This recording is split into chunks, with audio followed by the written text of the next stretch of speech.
제가 질문을 하나 드리면서 설교를 시작하도록 하겠습니다. 여러분들은 12살 때의 모습이 생각이 나십니까? 이 질문을 듣고 지금 곰곰이 생각을 해보시면 문득문득 떠오르는 장면들이 한두 개씩은 있으실 겁니다. 저 역시도 12살 초등학교 5학년 때인데요. 그때를 생각하면 아이들과 모여서 축구하던 모습들도 생각이 나고 교회에 모여서 함께 성탄절 연습을 하면서 저녁 늦게 떡볶이를 사다 먹던 그런 기억들이 새록새록 생각이 납니다. 이렇듯 여기 계신 모든 분들이 12살이던 시절이 있었죠. 이와 같이 예수님께서도 12살이던 시절이 있었습니다. 그 시절을 기록하고 있는 것이 바로 오늘 본문의 말씀인데요. 성경 전체에서 유일하게 예수님의 소년 시절을 다루고 있는 것이 바로 오늘 본문의 말씀입니다. 어떻게 보면 금요 기도의 말씀으로 조금은 생뚱맞을 수도 있다는 생각이 드는 말씀을 제가 오늘 왜 본문으로 선택을 했느냐면, 이 금요 기도의 시간에 꼭 우리 다음 세대를 위하여 함께 말씀을 나누고 간절히 기도하기를 원하는 마음이 이번 주에 있었기 때문입니다. 오늘은 벌써 2022년 2분기가 시작이 되는 4월 1일입니다. 벌써 올해 1분기가 지나갔다는 말이죠. 특별히 아이들에게 있어서 1분기는 조금 더 특별합니다. 입학 또는 개학을 하는 3월이 포함된 분기이기 때문에 모든 것들을 새롭게 시작하는 분기이기 때문입니다. 이 말은즉슨 유치원생으로부터 하여서 초등학생, 중고등학생, 대학생들까지 모두 학기를 이미 새롭게 시작하여 새로운 곳에서 새로운 사람들과 새로운 일들을 이미 하고 있다는 뜻입니다. 그런데 중요한 것은 이렇게 아이들이 새롭게 접하고 있는 모든 것들이 다 세상적인 요소라는 것입니다. 학교나 학원, 그 밖에 어떤 곳이든지 하나님의 말씀이 기준이 되어 가르치는 곳이 아니라는 것입니다. 전적으로 세상의 기준에 맞추어서 모든 것을 가르치는 곳이라는 것이죠. 그렇게 필연적으로 우리 아이들은 자라면서 세상적 기준에 따라 이 세상에 물들어 살아갈 수밖에 없는 환경 속에 처하게 된다는 것입니다. 그러나 우리가 잘 알고 있듯이 우리 그리스도인들은 결코 세상에 물들어 세상적 기준으로 살아가서는 안 되는 사람들입니다. 그렇기 때문에 모든 것이 세상적 기준에 맞추어진 환경에 우리 아이들이 노출되어 있다는 이 문제는 심각한 문제일 수밖에 없죠. 이러한 문제를 근본적으로 해결하기 위해서는 아이들 마음속에 예수 그리스도가 뿌리가 되어 그 안에 깊숙이 중심으로 자리 잡아야 하는데, 그것이 현실적으로는 참 쉽지 않은 문제입니다. 그러나 이 쉽지 않은 문제가 그 어떤 일보다 중요하다는 것을 우리는 잘 알고 있기 때문에 하나님 안에서 이 문제가 반드시 이루어져야 합니다. 그렇게 오늘 이러한 다음 세대를 위한 말씀을 함께 나누고 기도하기를 원하는 것입니다. 그러면 이러한 생각이 좀 드실 수도 있을 것 같아요. 아니 목사님, 지금 이 자리에는 어린 아이, 다음 세대 아이들이 없는데 왜 이렇게 어른인 우리를 두고 이런 말씀을 전하십니까? 라고 생각하실 수도 있죠. 그런데 제가 오늘 다음 세대 말씀을 전하는 것은 맞지만 그 말씀을 나누고 싶은 대상은 바로 여러분이 맞습니다. 왜냐하면 제가 조금 전에 언급했던 아이들이 예수님을 마음의 중심으로 두고 살아가기에 하는 그 어려운 일을 이루기 위해서는 여러분들이 반드시 해야 하는 일이 있기 때문입니다. 그것은 바로 아이들을 위한 어른들의 기도, 즉 다음 세대를 위한 전 세대, 바로 여러분들의 기도가 필요하다는 것입니다. 그렇게 저는 이번 주 묵상을 하면서 두려운 마음과 또 엄숙한 마음을 가지고 이 말씀을 준비를 하였습니다. 이 말씀을 준비할 때 하나님께서 저에게 떠오르게 하신 말씀 구절이 하나 있었는데요. 그것은 사무엘상 12장 23절의 말씀이었습니다. 제가 읽겠습니다. 나는 너희를 위하여 기도하기를 쉬는 죄를 여호와 앞에 결단코 범하지 아니하고.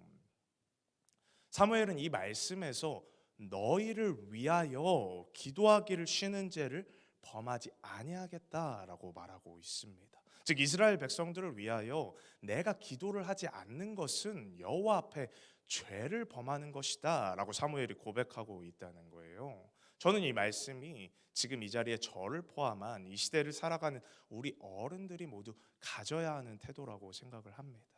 다음 세대 아이들을 위하여 기도하기를 쉬는 죄를 우리가 결단코 범하지 아니하리라. 오늘 말씀을 통하여 이러한 다짐을 할 수 있는 시간이 되시기를 간절히 소망합니다. 그러므로 정말 다음 세대를 하나님 앞에 올바로 세우는 것에 기도로서 가장 든든한 후원자가 되시는 여러분들 모두 되시기를 간절히 소망합니다. 오늘 본문의 말씀은 현 시대 속 아이들이 지향해야 하는 올바른 아이의 모습이 무엇인지를 가르쳐 주고 있습니다. 바로 예수님의 소년 시절을 통하여서 그것을 가르쳐 주고 있는데요. 그렇게 우리가 오늘 우리 아이들을 위하여서 기도할 것은 이 예수님의 모습과 같이 자라게 해 주십시오라고 함께 기도를 하면 되는 것입니다. 그렇다면 그 모습이 어떠한 모습인지 오늘 말씀을 통해 함께 찬찬히 살펴보도록 하겠습니다. 오늘 본문의 배경은 예수님께서 12살이 되던 해에 부모와 함께 당시 절기의 관례에 따라서 유월절을 지키러 예루살렘에 올라간 상황입니다. 유월절은 모두가 잘 아시는 대로 하나님께서 이스라엘 백성들을 출애굽시킬 때 애굽에 내리셨던 10가지 재앙 중 마지막 재앙과 관련된 일입니다. 즉 마지막 재앙인 장자의 죽음이 애굽의 모든 집에 임하였을 때 이스라엘 백성들은 하나님의 말씀에 따라 문설주의 피를 바르게 되고 그러므로 인하여서 그 죽음을 넘어갈 수 있었습니다. 그것에 대하여서 이스라엘 백성들이 하나님께 감사하며 기념하는 날이 바로 유월절이라는 것이죠. 이러한 유월절 절기를 예루살렘에서 잘 마치고 난 다음에 다시 고향으로 돌아오던 중에 한 가지 문제가 발생을 하게 됩니다.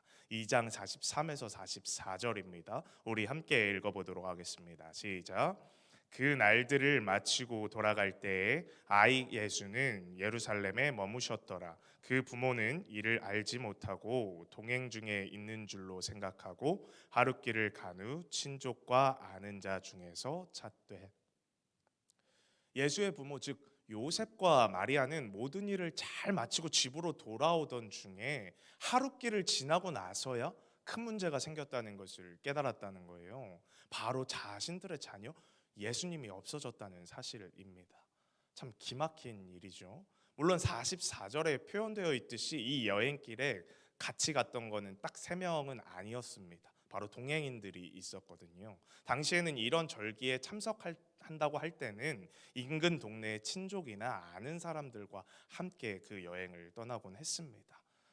아니 그렇다고 할지라도 이렇게 동행인이 있었다고 할지라도 어떻게 자신들의 자녀인 예수가 없어진 것을 하루길이나 걸어가고 나서야 깨달을 수 있는지 사실 참 이해가 되지는 않습니다.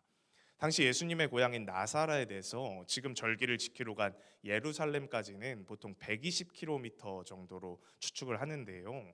즉 넉넉히 잡아서 한 3일 정도 길 된다고 보시면 됩니다.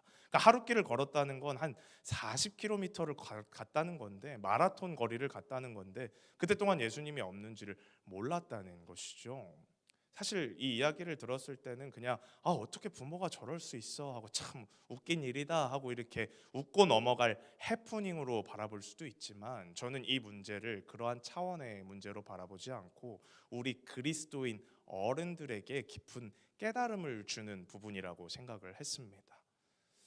우리가 육체적인 시야에서는 늘 자녀가 내 눈 앞에 있기 때문에 나의 곁에 있다고 생각을 하면서 살아가지만 영적인 시야로 볼 때는 자녀가 영이 탁해져서 저 멀리 보이지 않는 곳에 있음에도 그것을 전혀 인지하지 못하고 내 갈 길 가고 있을 때가 너무 많다는 것입니다. 그러다 문득 생각이 들어서 막 주위를 둘러보니까 내 자녀만 내 곁에 없는 거예요. 그런 것을 우리가 인지할 수 있다는 것입니다. 그렇게 우리는 육체적인 시야로만 내 자녀가 옆에 있는지 살펴야 하는 것이 아니라 영적인 시야로도 내 자녀가 항상 나의 옆에 있는지 끊임없이 살펴보아야 한다는 것입니다. 그런데 영적인 시야로 내가 자녀를 살펴보기 위해서는 어떻게 해야 합니까? 당연히 내가 그런 영적인 시야로 바라볼 수 있도록 영적으로 먼저 깨어 있어야 한다는 것이죠. 오늘 본문에서 요셉이나 마리아가 정말 만약에 시야가 트인 사람들이었다면 예수가 옆에 없다는 사실을 바로 인지했을 것입니다. 적어도 40km 갈 때까지 인지하지 못하지는 않았을 것입니다. 이것을 우리에게 영적으로 적용을 한다면 똑같이 적용을 할 수 있다는 거예요. 내가 영적으로 트여 있지 못하면 나의 자녀가 멀리 떨어진 어디 보이지도 않는 곳에 있는 것도 내가 인지하지를 못한다는 거예요. 내 자녀가 내 영적인 상태가 지금 나와 함께 같이 걸어가지 못하고 있는데 저 멀리 40km 떨어진 곳에 있는데 내가 그것을 전혀 알지 못한다는 것입니다. 즉 내가 먼저 영적으로 바로 세워지지 않고서는 내 자녀도 영적으로 올바로 세울 수가 없다는 것입니다.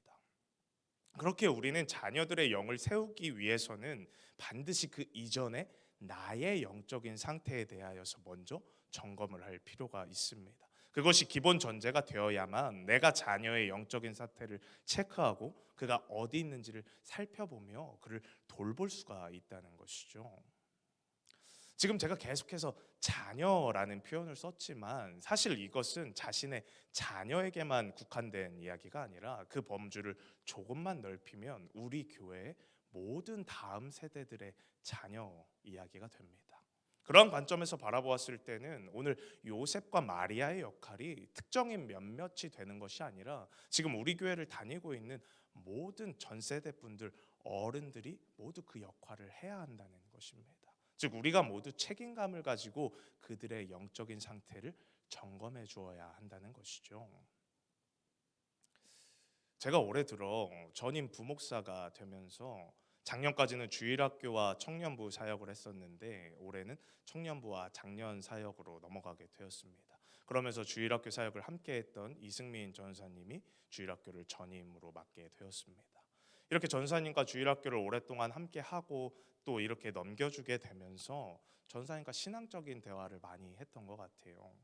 우리가 아이들을 영적으로 가르치는 자들로서 우리가 먼저 영적으로 바로 서자. 정말 아이들 영혼 한 명 한 명을 사랑할 수 있는 그런 자들이 되자.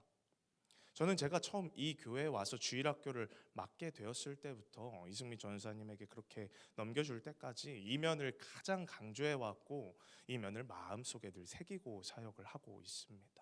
그렇게 매주 교사 기도회를 하면서 사역자 및 교사들이 먼저 영적으로 바르게 서야 함을 늘 강조를 했었고 우리가 우리 아이들의 이름을 한 명 한 명 외쳐가면서 그들의 영혼을 위해 매일 기도해야 한다고 강조해 왔습니다. 저 역시 지금도 다음 세대 아이들의 이름을 한 명 한 명 외쳐가면서 매일 기도하고 있습니다. 제가 이러한 말씀을 왜 지금 여러분들에게 드리는 것이냐면 이러한 다음 세대를 바르게 세우기 위한 기도는 비단 사역자 및 교사들만의 몫이 아니라는 것을 말하고 싶기 때문입니다. 우리 교회를 섬기고 있는 모든 어른들, 즉 지금 이 세대들이 모두가 함께 감당해야 할 몫이라는 것입니다. 특별히 저는 마음속에 늘 무거움이 되어서 다가오는 친구들이 있습니다. 바로 이번에 6학년에서 중학교 1학년으로 넘어간 친구들인데요. 김도윤, 김율석, 김태민, 이동주, 배현우, 홍경민, 이루리, 구유빈까지 즉 6학년 아이들이 있습니다. 제 마음속에 항상 담겨져 있는 아이들이 있는데 이 친구들은 작년에 6학년임에도 교회를 너무너무 잘 나왔어요. 몇 명 빼고는 너무 잘 출석을 했었는데 중학교에 딱 올라가자마자 지금은 한두 명밖에 교회를 출석하지 않고 있습니다. 이것이 제 마음에 얼마나 아픔이 되는지를 몰라요. 이제 14살이 되는 아이들이니까 오늘 본문의 12살인 예수님과 비슷한 나이 또래입니다. 이제 막 중학교에 올라가서 지금껏 몰랐던 세상적 요소들이 막 이제 노출이 되기 시작할 거고 사춘기와 맞물려서 친구들과 세상적 문화에 막 빠져서 살아갈 나이입니다. 이렇게 이대로 세상에 빠져서 교회를 아예 떠나버리면 어떡하나 하는 두려운 마음이 항상 저를 무겁게 만듭니다. 그렇게 제가 오늘 아이들의 이름까지 언급해가며 이렇게 말씀을 드리는 것입니다. 얼마 전 진급했던 우리 아이들이 다시 교회로 발걸음을 옮길 수 있도록 교회에 머무는 것을 즐거워할 수 있는 아이들이 될 수 있도록 그러므로 진정으로 하나님의 사랑을 깨달아서 살아갈 수 있는 우리 아이들이 될 수 있도록 성도님들이 함께 진심으로 기도해 주시기를 이 시간 간절히 소망합니다. 이처럼 교회를 사모하는 것, 교회를 사랑하여서 이 전에 머무는 것을 즐거워하는 것, 이것이 바로 오늘 본문 속 예수님께서 보여주고 계신 하나님 안에서 올바른 자녀로 성장하는 방법입니다. 오늘 말씀에서 예수님께서는 근심하여 자신을 찾아온 부모에게 이렇게 말씀을 하십니다. 49절의 말씀입니다. 제가 읽겠습니다.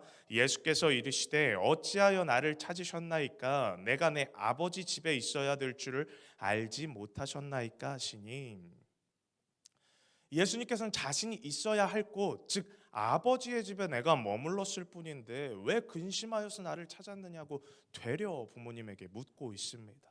즉 자신은 자신이 있어야 할 곳에 있었을 뿐이라는 거죠.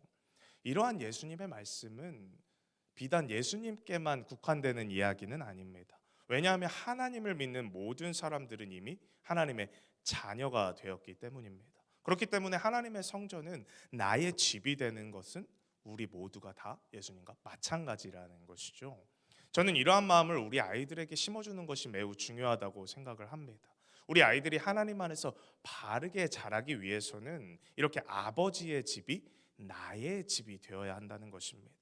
이렇게 나의 집이 되어야 그곳에 머무는 것이 편안하고 즐겁다는 것입니다. 결코 교회라는 곳이 오기에 불편하고 어려운 곳이 되어서는 안 된다는 거예요. 우리는 보통 교회를 생각할 때 예배를 드리고 또 찬양을 부르고 기도를 하는 곳으로만 좀 생각을 합니다. 물론 그것이 맞는 거죠. 그것이 첫째 되는 것이면 맞지만 그와 동시에 교회는 성도들이 편안하게 쉬고 또 사람들과 함께 즐겁게 생활할 수 있는 곳이 되어야 한다는 것입니다. 언제든지 와서 하나님 안에서 막 평안함도 누리고 또 즐겁게 막 뛰어놀 수 있는 곳이 교회가 되어야 한다는 거예요. 지금 예수님께서도 그의 부모님이 찾아왔을 때 뭐 하고 계셨습니까? 예배를 드리고 계시지 않았다는 거예요. 이미 유월절 절기 모든 행사는 다 끝났다는 거예요. 그런데도 이미 그렇게 부모님이 다시 돌아오는 내내 계속 성전에 계셨다는 겁니다. 그 성전에서 예수님께서 뭐 하고 계셨습니까? 막 선생님들하고 대화를 나누고 있었다는 거예요. 듣고 또 대답하면서 교제를 하고 있었다는 겁니다. 예수님께서 성전 안에서 즐거움을 가지고 일을 행하고 계셨다는 거예요. 왜 예수님이 이렇게 한참 동안, 이미 절기가 끝난 지는 한참, 절기 행사가 끝난 지 한참 되는데 그곳에 머물고 계셨느냐? 그 이유는 간단합니다. 그곳에 머무는 것이 즐거웠기 때문입니다. 이곳이 내 아버지의 집이기 때문에 내가 이곳에 있을 때 가장 편안함을 누리기 때문에 예수님께서 그곳에 계속 있었다는 거예요. 오늘 본문의 예수님의 모습을 통해 우리는 분명한 교훈을 얻을 수가 있습니다. 우리 아이들이 교회를 아버지의 집으로 생각할 때, 그러므로 이곳에 있는 것이 가장 행복하고 편안하다고 느낄 때 우리 아이들이 올바른 주의 자녀로 자랄 수가 있다는 것입니다. 하나님께서는 사모하는, 정말 교회를 사모하여 이곳에 오는 것을 즐거워하는 아이들을 두고 그대로 내버려 두시지 않고 반드시 그들을 통해 역사하신다는 겁니다. 그것에 대한 가장 증명이 되는 사람이 누굽니까? 성경 속 사무엘 아닙니까? 사무엘은 어릴 적부터 교회에서 먹고 자며 살았던 사람입니다. 그렇게 성전을 자신의 집처럼 생각하면서 살았던 사무엘에게 하나님께서 어떤 복을 내려주셨습니까? 이스라엘 역사상 가장 위대한 선지자이자 제사장인 사람이 되도록 만들어 주시지 않았습니까? 그렇게 저는 막 이러한 날을 꿈꿔 봅니다. 애들이 막 평일에도 막 교회를 놀러 오는 거예요. 저는 평일에도 있으니까 평일에도 막 놀러 와서 집에를 막 안 가는 겁니다. 집에를 막 안 가서 얘들아, 목사님 이제 퇴근해야 돼. 언제 갈 거냐? 아, 목사님, 내가 아버지의 집에 지금 있는데 목사님 뭔데 날 쫓아냅니까? 이렇게 막 말을 하는 날이 왔으면 좋겠다는 막 꿈을 꾸는 거예요. 제가 이 설교를 작성을 하면서 애들이 왜 내가 아버지의 집에 교회에 있는데 목사님이 가라고 합니까? 그렇게만 말을 한다면 저는 퇴근이 늦어지더라도 막 즐거운 마음으로 애들하고 교회에 있을 것 같아요. 올해는 정말 코로나 바이러스가 종식이 되어서 이렇게 아이들이 교회에 편안한 마음으로 나와서 살도 부대끼며 뛰어놀며 교회를 사모할 수 있게 되기를 간절히 소망합니다.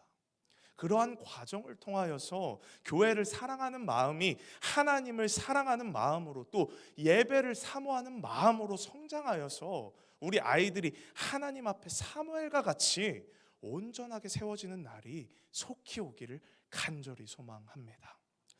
오늘 본문의 마지막 절인 52절 속의 예수님의 모습을 통해서도 하나님의 자녀인 우리 아이들이 지향해야 하는 것이 무엇인지 잘 알 수가 있는데요. 52절의 말씀을 우리 다 같이 한번 읽어보도록 하겠습니다. 시작.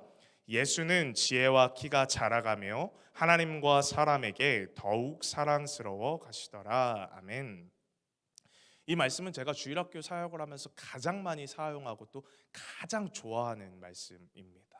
왜냐하면 우리 아이들이 예수님의 이러한 모습을 닮아 자라갔으면 좋겠다고 늘 생각을 하기 때문입니다. 이 말씀에서는 예수님이 지혜와 키가 자라가면서 하나님에게만 또는 사람에게만 사랑스러웠다고 말하고 있지 않습니다. 하나님과 사람에게 모두 사랑스러워 가셨다고 말하고 있다는 겁니다. 저는 우리 아이들이 이러한 예수님의 모습을 닮아서 하나님과 사람 모두에게 사랑스러운 사람이 되었으면 좋겠습니다. 그리고 이러한 사람이 되어간다는 것은 궁극적으로 보았을 때도 예수님께서 이 땅에서 전하셨던 가장 중요한 계명인 하나님 사랑, 이웃 사랑을 실천하는 모습이라는 거예요. 우리는 종종 착각을 하는 부분이 있습니다. 하나님 사랑, 이웃 사랑이라는 개념에 대해서 생각을 할 때 하나님 사랑하면 내가 하나님을 사랑하는 것, 이웃 사랑이라 하면 내가 이웃을 사랑하는 것으로만 생각을 한다는 겁니다. 즉 한쪽에 좀 일방적인 그런 개념으로 생각을 한다는 거예요. 그러나 사랑이라는 것은 결코 일방적인 것이 아닙니다. 상호간 이루어지는 게 사랑이라는 거예요. 즉 하나님 사랑이라는 말의 참된 의미는 내가 하나님을 사랑하는 것과 하나님이 나를 사랑하시는 것이라는 의미, 이 두 가지가 다 내포되어 있을 때 참된 의미가 된다는 것입니다. 이웃 사랑도 마찬가지입니다. 이 말은 결코 나만 일방적으로 이웃을 사랑하는 것이 아니라 이웃과 함께 서로 사랑을 나눈다는 것을 말하는 것이죠. 즉 나도 이웃에게 사랑을 받는 것이 참된 이웃 사랑이라는 것입니다. 그렇게 52절에서 이야기하고 있는 하나님과 사람에게 더욱 사랑스러워 가시더라 라는 말씀, 즉 사랑을 받기에 충분한 사랑스러운 모습이 되어간다는 이 말은 진정한 하나님 사랑, 진정한 이웃 사랑을 실현해야 하는 사람에게 반드시 필요한 요소라는 것입니다. 그렇기 때문에 예수님께서도 공생의 기간 동안 수많은 사람들에게 엄청난 사랑을 베푸시지 않았습니까? 그 엄청난 사랑을 베푸시기에 앞서 그에 맞게 이 소년 시절 때부터 지혜와 키가 자라가면서 사랑을 받을 만한 사랑스러운 사람이 되어 가셨다라는 말이에요. 저는 우리 아이들이 이러한 예수님의 모습을 닮아 하나님께도 또 사람들에게도 사랑받기에 충분한 사랑스러운 사람으로 자랐으면 좋겠습니다. 오늘 말씀에서와 같이 우리 아이들은 아직 키가 자라가며 많은 것들이 성장해야 하는 아직은 미성숙한 아이들입니다. 그런데 이 아이들이 점점 성숙해져 가고 성장해 가면서 그 어떤 다른 성장 요소들보다 하나님 앞에 또 사람들 앞에 사랑스러움이 가장 크게 성장할 수 있는 그것이 먼저가 되는 사람들이 되었으면 좋겠다는 겁니다. 그리고 이러한 사랑스러움이 생겨나는 근본적 뿌리 원천이 되는 것이 바로 나를 위해 독생자까지도 아낌없이 내어주신 그 하나님의 사랑이 되었으면 좋겠습니다.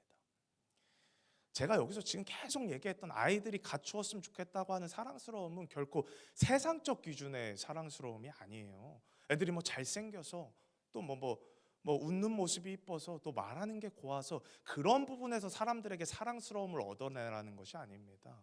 하나님을 사랑하는 사람으로서 하나님께서 나에게 주신 그 사랑이 얼마나 위대하고 큰지를 알기 때문에 그 사랑이 내 얼굴과 내 모습으로 선하게 드러나는 것, 그렇게 나타내는 모습이 바로 여기서 말하고 있는 사랑스러움이라는 것입니다.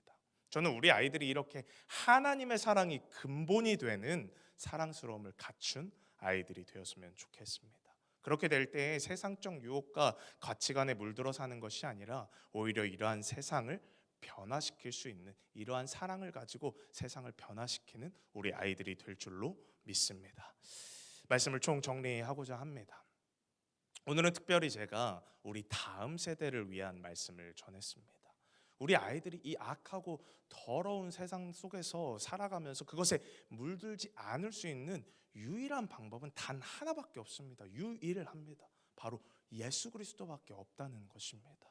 그렇게 아이들이 예수 그리스도가 뿌리가 되어서 마음의 중심으로 박히기 위해서는 하나님의 성전을 나의 아버지 집이라 생각하며 그곳을 사랑하여서 그곳에 머물기를 즐겨하고 또 하나님의 사랑을 진정으로 깨달아서 하나님의 사랑이 근본이 되는 진짜 사랑스러움을 가진 아이들이 되어야 할 것입니다. 그리고 무엇보다 아이들이 이러한 올바른 자녀들로 성장하기 위해서는 아이들을 위한 우리 어른들의 기도가 반드시 전제되어야 할 것입니다.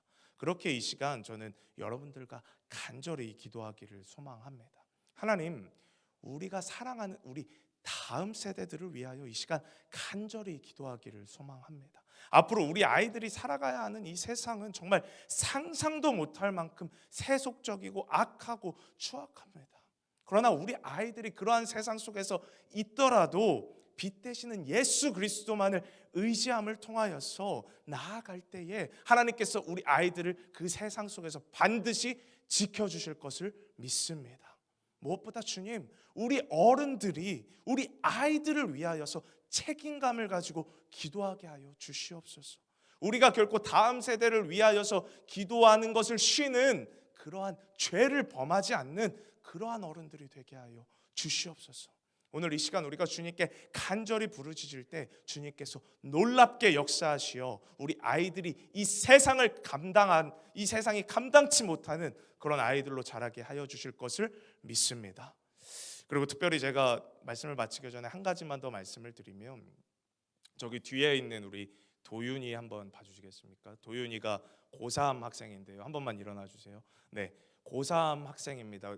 다음 세대에 포함되는 우리 친구인데 고3임에도 불구하고 주일 오전부터 나와서 저렇게 PPT로 섬기고 또 이렇게 금요일 저녁까지 매주 나와서 저렇게 섬기고 있어요. 제가 이거 쓰면서 교회를 사모하는 아이를 딱 생각했을 때 떠올랐던 게 도윤이었어요. 도윤이는 왜 저렇게까지 열정적으로 할까? 저도 궁금할 정도로. 근데 분명히 저 마음에 하나님께서 역사하시는 게 있다고 저는 믿습니다. 도윤이를 통하여서 하나님께서 놀랍게 계획하고 있는 면이 있다고 반드시 믿고 있습니다. 그렇게 이 시간에 우리가 다음 세대를 위하여서 기도할 때 특별히 우리 고3인 도윤이를 위해서도 함께 간절히 기도해 주시기를 소망합니다. 우리 다 같이 찬양하신 후에 통성으로 기도하도록 하겠습니다. 우리 아까 불렀던